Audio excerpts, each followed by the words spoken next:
নমস্কার বন্ধুরা, correct time information চ্যানেলে আপনাদের সবাইকে স্বাগত জানাই। বন্ধুরা, এই মুহূর্তে সবথেকে বড় আপডেট পাঞ্জাব ন্যাশনাল ব্যাংক ও ভারতীয় স্টেট ব্যাংকের গ্রাহকদের জন্য গুরুত্বপূর্ণ আপডেট দেখা যাচ্ছে।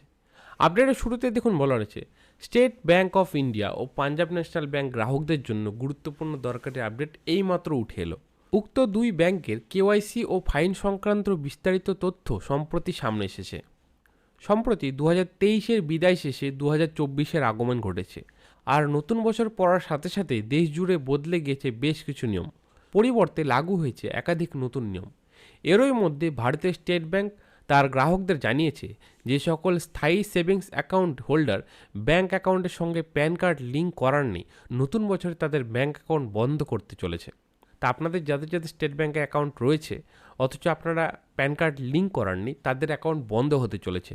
তো অতি শীঘ্রই আপনাকে নিজের অ্যাকাউন্টের সাথে প্যান কার্ডটি লিঙ্ক করাতে হবে। তারই সঙ্গে দেখুন বলা রয়েছে, গ্রাহকের প্যান কার্ড না থাকলে 16 নম্বর ফর্ম জমা করতে নির্দেশ দিয়েছে ব্যাংক কর্তৃপক্ষ। পাশাপাশি নতুন ও পুরনো ব্যাংক অ্যাকাউন্ট গ্রাহকদের কেওয়াইসি আপডেট নথিও জমা করতে নির্দেশ দেওয়া হয়েছে। তবে বেসিক সেভিংস অ্যাকাউন্ট হোল্ডারদের উপর আপাতত এর কোনো প্রভাব পড়ছে না বলে জানিয়েছে দেশের বৃহত্তম রাষ্ট্রায়ত্ত ব্যাংক।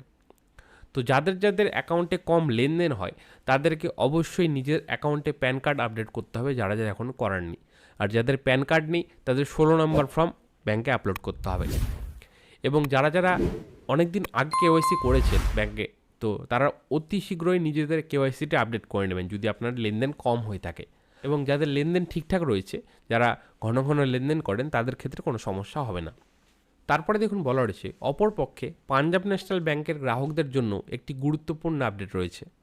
দেশের সমস্ত ব্যাংকগুলির নিয়ন্ত্রণকারী কেন্দ্রীয় ব্যাংক আরবিআই সম্প্রতি পিএনবিকে বেশ কিছু নিয়ম খেলাফের জন্য বড় অঙ্কের জরিমানা করেছে। Reserve bank of India press বিজ্ঞপ্তিতে জানিয়েছে, গ্রাহকদের লোনের উপর সুদের হার সংক্রান্ত বিধি না মানায় 72 লক্ষ টাকার ফাইন করা হয়েছে। এছাড়াও জরিমানার কারণ হিসেবে গ্রাহকদের পরিষেবা ঢিলামি ও খামতির কথা উল্লেখ করা হয়েছে। যদিও এক্ষেত্রে গ্রাহকদের ব্যাংক অ্যাকাউন্টের উপর সরাসরি কোনো প্রভাব পড়বে না বলে জানিয়েছে আরবিআই।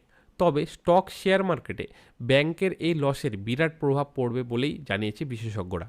তো এই ছিল আজকের একটি ছোট্ট আপডেট। আশা করি ভিডিওটি আপনাদের ভালো লেগেছে। ভিডিওটি ভালো লাগলে ভিডিও অবশ্যই একটি লাইক করে আমাদের উৎসাহ বাড়াবেন, কারণ আপনার একটি লাইক আমাদের উৎসাহিত করার নতুন নতুন টপিকে ভিডিও বানানোর জন্য।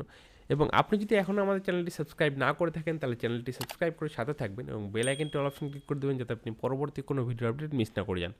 এবং আপনি যদি এখন আমাদের সাথে ফেসবুকে যুক্ত না হয়ে থাকেন, তাহলে ফেসবুক পেজের লিঙ্ক আমি ভিডিওর ডিসক্রিপশন দিয়ে দেবো, আপনার ওখান থেকে ফেসবুকে যুক্ত হতে পারেন। আমরা এরকম নতুন নতুন টপিকের ভিডিও আমাদের ফেসবুক পেজ ছাড়তে থাকি। তো দেখা হচ্ছে আপনাদের সাথে পরে একটি নতুন ভিডিওতে একটি নতুন টপিক নিয়ে। ভালো থাকুন। ভিডিওটি দেখার জন্য আপনাদের অসংখ্য ধন্যবাদ।